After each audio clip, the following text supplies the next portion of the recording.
Hey, it's Paris. You know I love sparkly things, right? Like stars. Duh. And thanks to Hilton and AutoCamp, I just slept under them. Picture me, serving looks by the fire outside my luxurious Airstream, making s'mores with the kids, while a national park is our backdrop. The great outdoors meets Hilton hospitality. That's hot.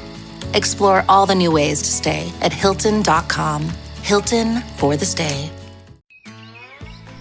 You are tuned in to the FowlWeather Podcast, the forecast to your next successful hunt. Coming to you from the home office, Jack's Reef, New York.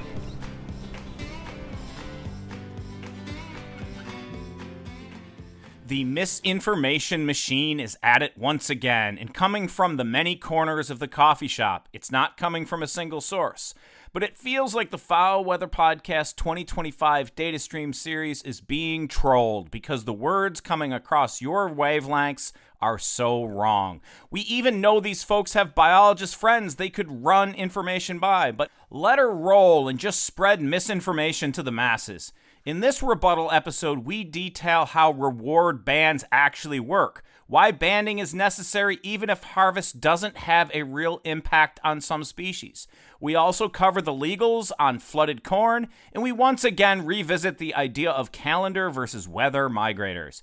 It's all so easy, but y'all keep the conspiracy train running, making it all so much more difficult than it should be by making up BS, fake news.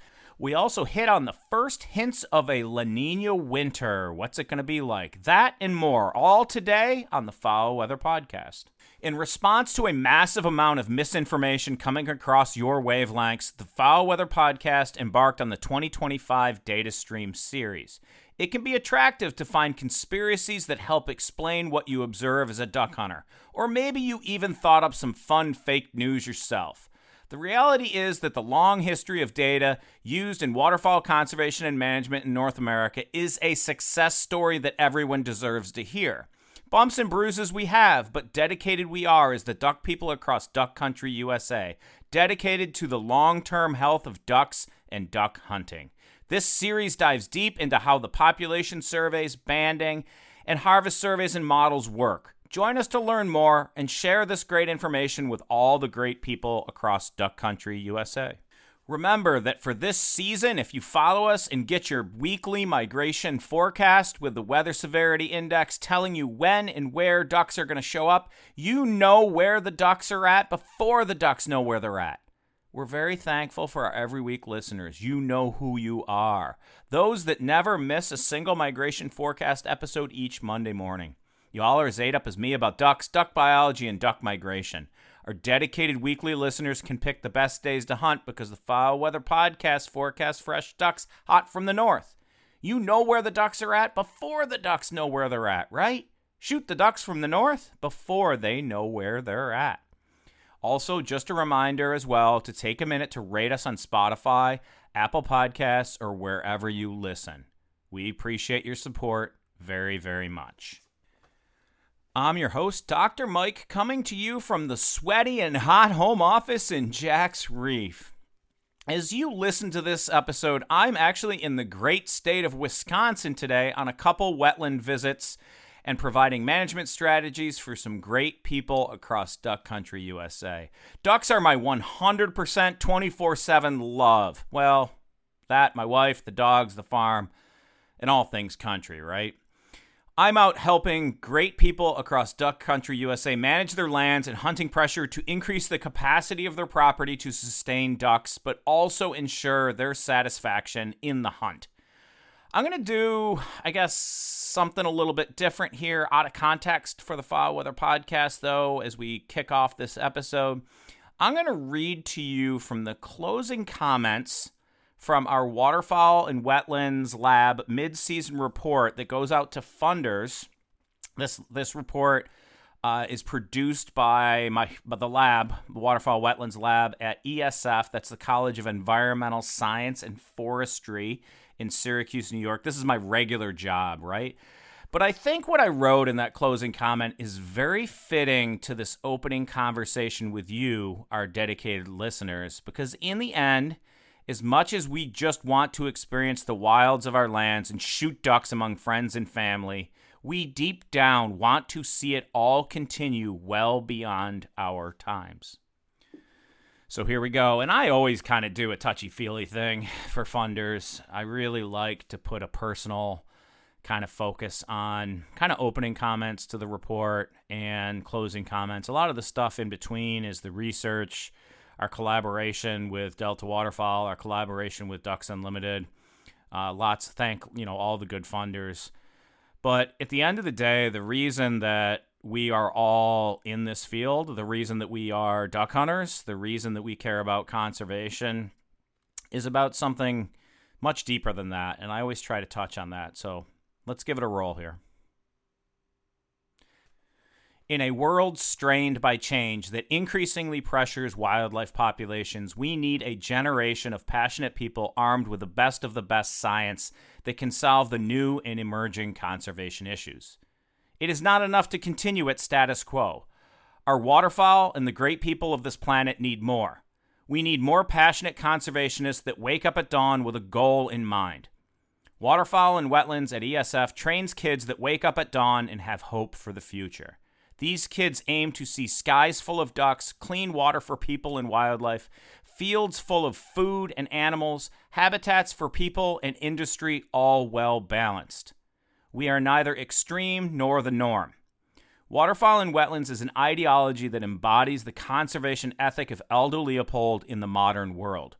We want people and wildlife to win, because otherwise you are losing, and losing is not an option. In the end, we are human, and to err is human. But in the end, there is no error in shepherding the next generation to the greatest degree possible. If we don't take care of our kids, what was it all worth anyway? At the end of the day, you will sit in that field of green, that smell of the marsh, the sky full of ducks, but will you leave it all better for tomorrow? In my opinion, the true measure of a conservationist is leaving it all in the black. This metaphorical balance sheet is fragile. Ended with yours in conservation, Dr. Mike. So I think you're going to see as this episode evolves how leaving it in the black and making sure that you have a positive balance sheet as a conservationist is important.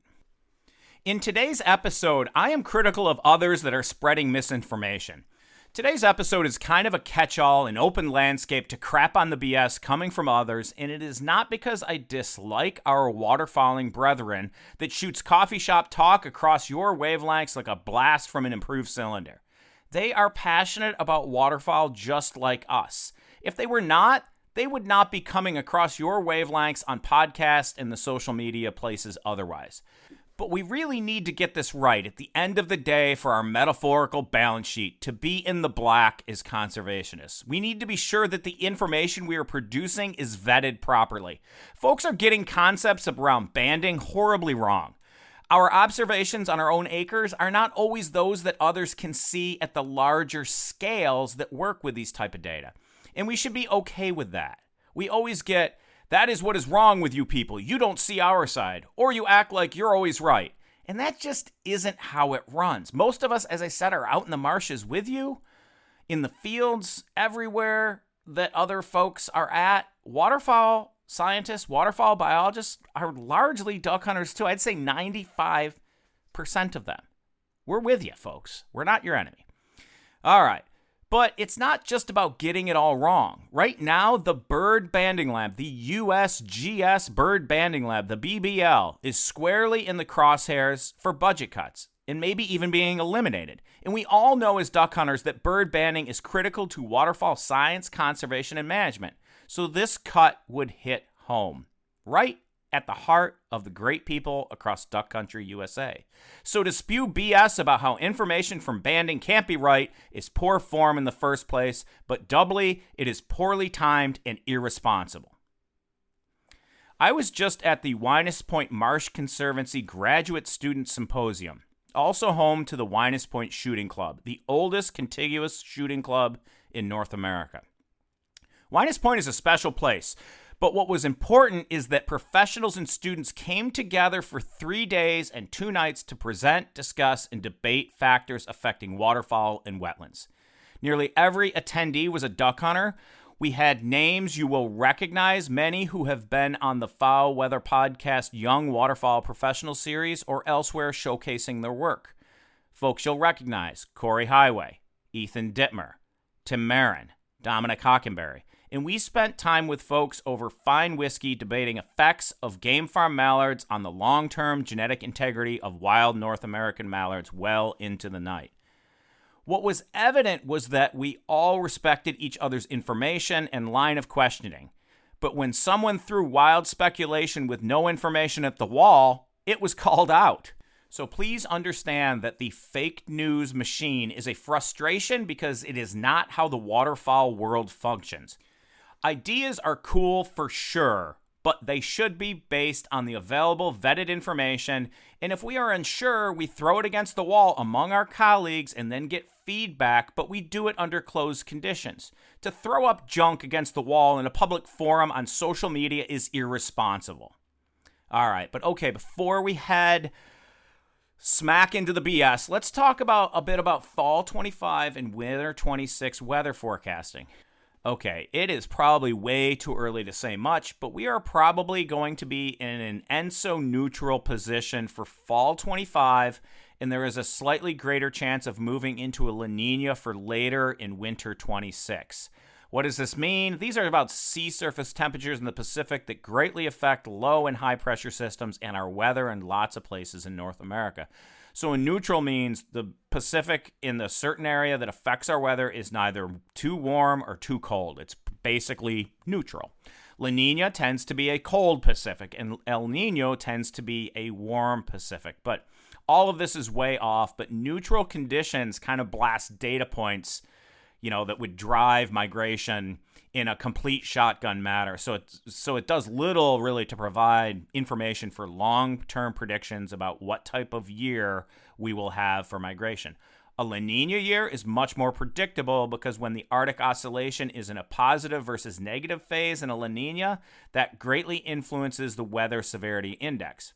Of course, there's a lot of other factors we use to produce our long-term fall-winter duck migration forecast, including the Snow Advance Index, Arctic sea ice cover, the general, difference between equatorial ocean temperatures and temperatures at the poles, and more. So we won't be totally running blind if we're in a El Nino ENSO-neutral situation. Of course, the FowlWeather Podcast team is keeping an eye on the long-term forecast and should be able to produce an estimate of your 25-26 fall-winter weather that will be affecting duck migration in the near future. We stick our neck way out before most climatologists will. Last year, we kind of got it half right, way out in August. As a reminder, and maybe news to our new listeners, we produce this long-term forecast I'm talking about. There's an early season forecast in September, and then again in early November that provides details on the expected seasonal temperatures and snowfall that are known to cause duck migration. If you want to know how we make our long-term forecast or a little more detail about that, and you haven't been with us very long, go back to episode 55, the Long-Term Seasonal Forecast Part 1. The point is here, folks, we are into what I would call the backside of summer and thinking ducks, duck populations, and duck migration. Today's episode is the last of the 2025 FowlWeather Podcast data stream series, where we pick up the pieces that others left scattered on the floor like children playing with Legos for us all to step on. Next up, as I said, we cut through the BS about it all, so please stick with us. Beckman Game Calls has it dialed in. If you want a duck call that is adjustable to your air pressure and sounds like a duck, this is it. I've blown a ton of different calls in my life, but this one is the real deal. Look, we don't endorse just anything. We are only going to put forward a call that works. The Edison by Chris Beckman of Beckman Game Calls? Yeah, this beauty sounds like a duck. I only know of one published research paper focused on what makes a duck call sound like a duck. Go look me up, and you will see that colleagues and I have the only paper published in scientific literature about what makes a duck call sound like a duck. For sure, Chris Beckman did his homework, and this call sounds like a duck. This guy knows how to make a duck call, period. But don't just take my word for it. Here's the proof. First, a hen recording, and then the Edison in the big woods of Arkansas.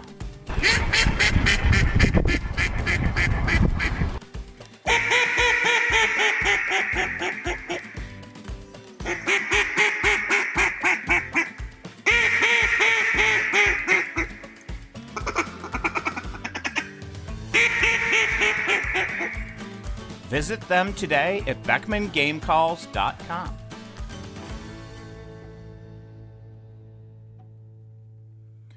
All right, and we are back to talk reward bands. And we did look back at our banding episode, and we certainly missed this one, so sorry for that omission.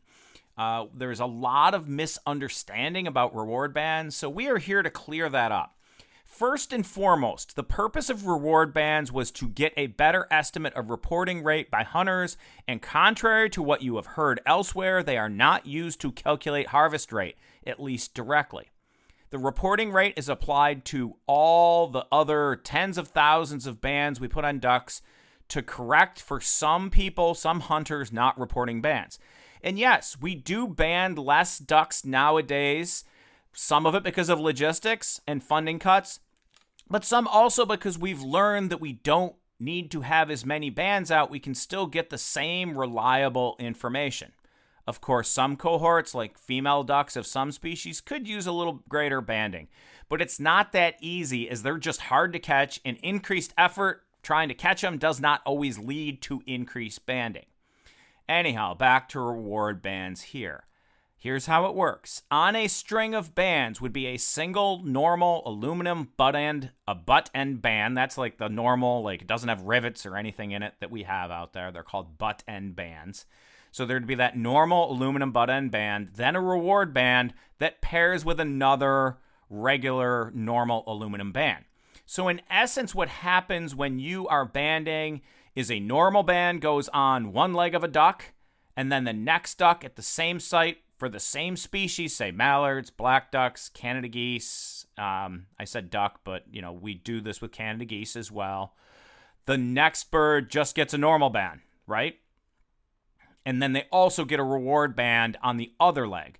So what you have is a perfectly paired setup where you have an equal number of bands going out, where one bird just has the normal one, and then the other one is double banded. It has a normal band and a reward band.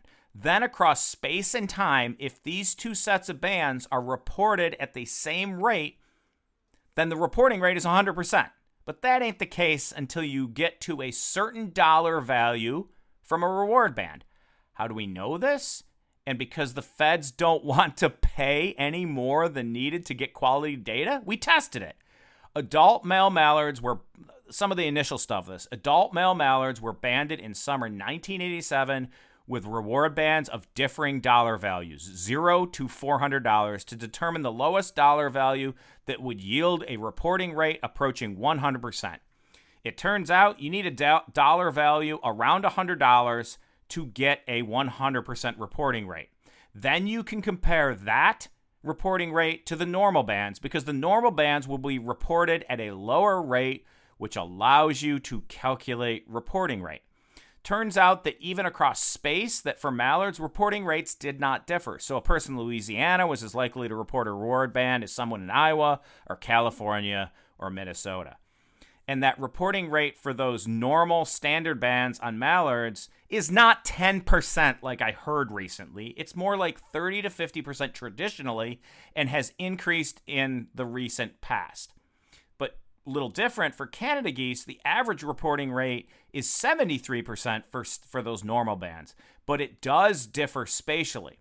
There's a culture of concern with reporting bands for Canada geese from places along the East Coast where they've had closed goose seasons in the past. So there, especially kind of like along the Delmarva Peninsula, of Delaware and the eastern shore of Maryland, reporting rate is quite low because they think if they report their bands that it will inflate harvest and cause a closed season. This sentiment still lives a little, but it is kind of dying as well. But here's the fun part. You obviously should report your band because biologists use those data to make conservation and management decisions to benefit waterfowl and waterfowl hunters. But with a reporting rate in hand calculated by reward bands, it doesn't matter. Biologists know you didn't report your band and can still use that correction factor to estimate harvest rate, survival, age ratios in the harvest, and so on. Biologists also know that reporting rates went way up when we went from the old write-in band to the telephone and now to the online version. That is all calculated, and with each step, reporting rate has been reevaluated so those data are reliable. Again, nobody is asleep at the wheel. And in regards to enough bands being put out on ducks, there are cases for this, and I will take a minute here in a second to talk about it.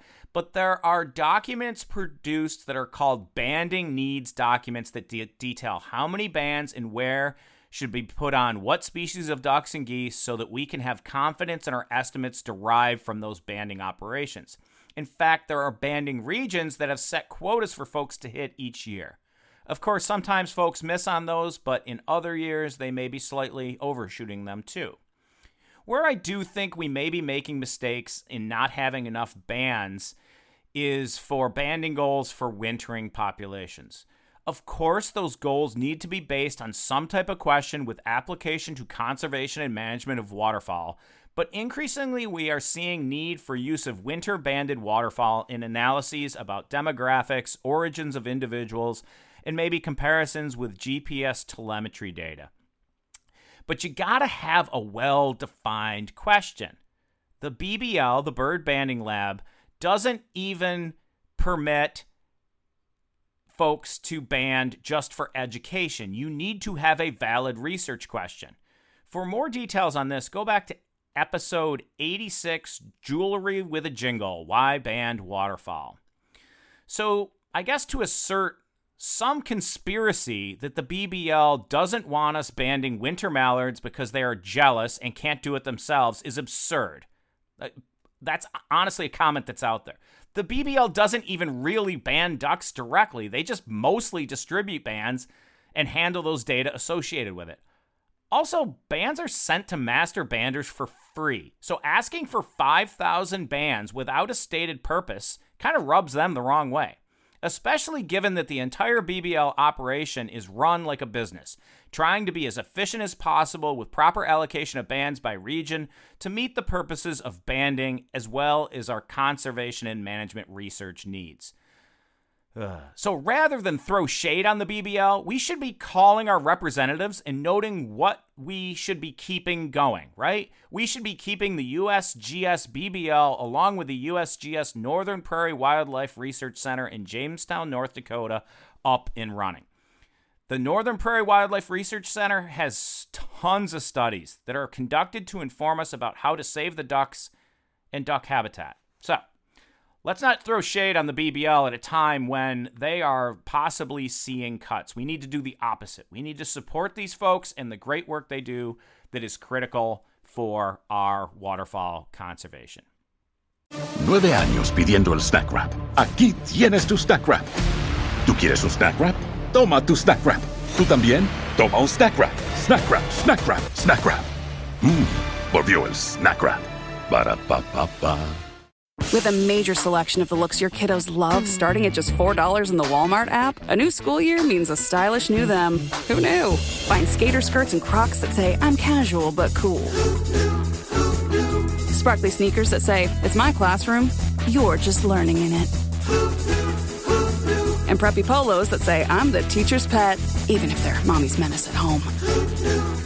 Find their favorite styles starting at just $4 in the app. The Walmart you thought you knew is now new. And one last piece of fake news we keep hearing is that if harvest doesn't drive duck populations, then why ban ducks at all? And that's just asinine. The way we understand the drivers of duck populations is through banding. And AHM has the concept of additive harvest baked into the matrix, into the mallard model.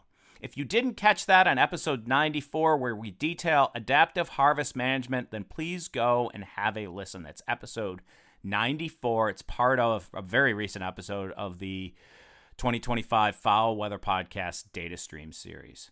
And second, the generalization about harvest not driving duck populations is really about mallards and a handful of other species. For some long-lived species like eiders and Canada geese, yeah, harvest can drive populations. We all know that.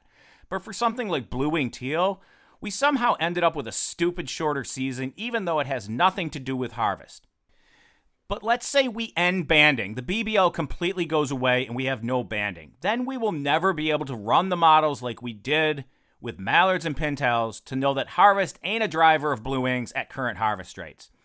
So yeah, banding is important, critically important to have fairly liberal seasons because we have the information to be confident in the potential effects of harvest.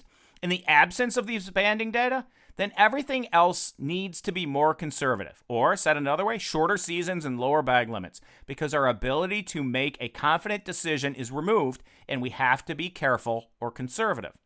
So yeah, banding is still and will remain critically important even if it does not show that harvest drives the mallard population. Also understand we are only talking about ducks and that the BBL services all people who ban birds in totality. With the looming bird decline crisis we have, banding is more important than ever to monitor and conserve birds at large. All right, enough on banding. Up next, flooded corn conspiracies, so please stick with us. The Farmland Group is your one-stop shop for real estate brokerage, consulting, management, lending, and appraisal across Arkansas, Mississippi, Missouri, Louisiana, Georgia, Tennessee, and growing. Contact them today at farmlg.com. Hey, I'm telling you, do not hesitate because these folks are busy buying, selling, and providing consulting and management strategies that build value into your portfolio on your land. So get in the queue today. Get on their radar. Get on their books. Man, y'all won't be disappointed. Contact the Farmland Group today at farmlg.com. That's farmlg.com. Okay, on to flooded corn conspiracies, everyone's favorite. And I'm actually not going to spend a lot of time on this today because, as noted, we are working on a corn episode redux, which will come out in the fall with much more detail. The folks in Louisiana are at it again, gaining basically zero traction or followers, but they are screaming that flooded corn is baiting and that the U.S. Fish and Wildlife Service changed the law in 1998 to allow flooded corn, and that Ducks Unlimited funds private landowners to produce flooded corn. 100% false. What BS. Federal regulations on baiting were first established in the 30s and read like this. Migratory game birds may not be taken by the aid of baiting on or over any baited area. Baiting shall mean the placing, exposing, depositing, distributing, or scattering of shelled, shucked, or unshucked corn, wheat, or other grain, salt, or other feed, so as to constitute for such birds a lure, attraction, or enticement to, on, or over an area where hunters are attempting to take them. It went on to specifically state, nothing in this subparagraph shall prohibit the taking of such birds over standing crops, flooded standing crops, including aquatics, flooded harvested croplands, grain crops properly shocked on the field where grown, or grains found scattered solely as a result of normal agricultural planting or harvest. Now, in 1998, Migratory Bird Treaty Reform Act and hunter liability was completed to clarify many contentious points about baiting.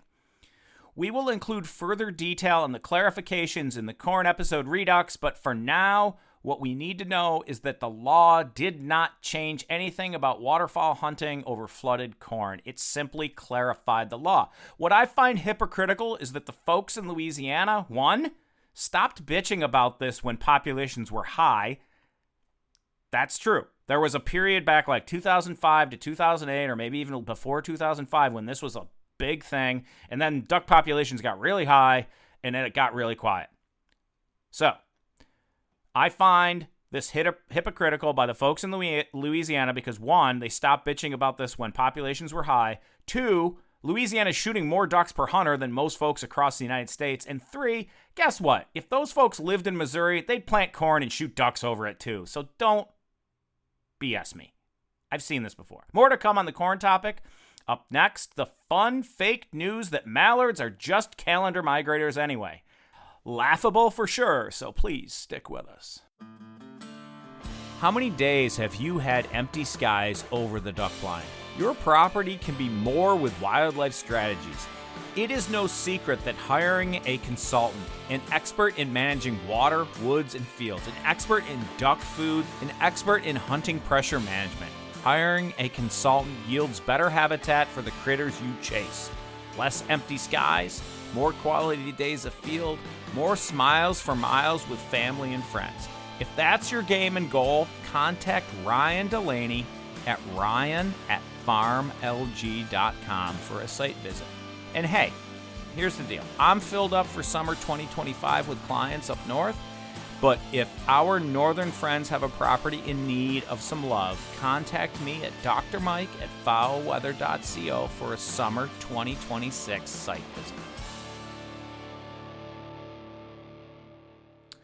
Hey, so some new chatter out there is that ducks are just calendar migrators in totality, even mallards, and that they don't migrate after the winter solstice in late December because after that, they are just thinking about going back north. Oh, why is this laughable? Because every ounce of data on this topic suggests otherwise. If you think about it with a reasonable head on your shoulders, it's laughable. Okay, yeah, some mallards are at southern latitudes when the season opens, but that's why it opens so late compared to other states to the north.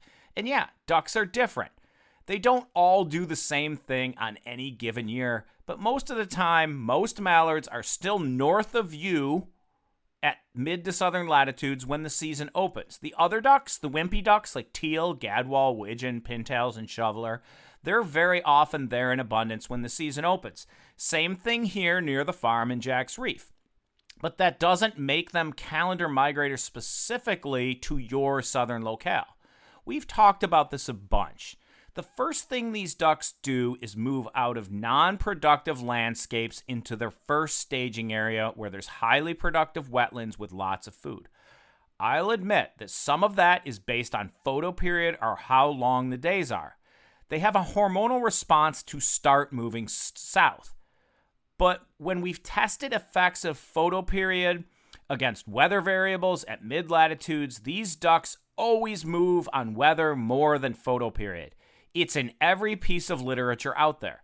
The effects of weather increase as the season progresses to a point at which they are likely to try and stay and stick it out. The point is way past the winter solstice when they try to stick it out. That is, December 20th ain't the date where ducks don't move anymore. That's just BS. We're going to have on Ethan Dittmer, who is tracking mallards in southeast Kansas as part of his doctoral work. And guess what happened the last 2 years when those cold fronts hit in January? Mass exodus of many mallards. Okay, some stayed, but mallards did move into Oklahoma, Arkansas, and Louisiana. I think what is going on is that folks stating that ducks don't migrate based on weather, and specifically mallards, is that they don't want out-of-staters showing up on the next cold front. Truth? Ducks still migrate based on weather, no matter how much fake news you hear coming across your wavelengths. All right, of course your wimpy ducks are already south when the season opens. Again, that is why the season starts so late. They just had weather, those wimpy ducks just had weather that has pushed them to that latitude, whereas mallards and black ducks are bigger, tougher, more adaptable bird, and they hang on longer. But again, when we test photoperiod right next to weather variables, the Weather Severity Index, or WSI, that the FowlWeather Podcast produces is always a better model, and guess what? The WSI predicted those movements of those GPS-marked mallards from southeast Kansas over the last 2 years to the day. To the day. So waterfowl are definitely affected by photoperiod, but weather is always a better predictor of their movement. So anybody that's trying to tell you that ducks are straight up calendar migrators, especially dabbling ducks, haven't done their homework. All right, so that's a lot of BS covered. I'm sure it will rear its ugly head once again, but for now, we just ask that folks do their homework and make sure they aren't spewing fake news to the detriment of the BBL, our great people at the Bird Banding Lab, and all the great people across Duck Country USA that rely on this critical banding data. Make sure your metaphorical balance sheet is in the black, my friends. After all, that is the measure of a true conservationist. Are you in the black for the birds and for the great people across Duck Country, or are you looking out for your own interests alone? That leaves you in the red at the end of the day. Anyhow, we are also at that time of the year when we start thinking about duck season, so we're going to start ramping up on those things, and we are getting close to our 100th episode just around the corner. So we are looking to do some FowlWeather Podcast sweepstakes once again this year. So get your friends on our social media pages on Instagram and Facebook for the chance to win some great prizes this upcoming season. Not up yet, but it will be in the coming month. So let's get prepped and get on those pages following us. And that's not like a shameless plug. Like, I'm not really too worried about followers. It's just that you get notifications when stuff comes up. So it gives you a chance to win those prizes. I also want folks to follow us on Spotify, Apple Podcasts, or wherever you listen so you get alerts when we drop a new episode. The bonus waterfowl breeding population episode will be kind of off schedule, probably sometime midweek when it comes out, so you don't want to miss that. Get the skinny. The full FowlWeather Podcast analysis about the 2025 BPOP. Get it before everyone else. So click that follow button, folks. And it's, again, I don't really care about clicks that much. It's really about making sure that when it drops, you get a notification on your phone so that you're the most informed person out there. Get it hot off the presses. All right. Thanks for listening. And as always, may your skies be filled and shoot straight, my friends.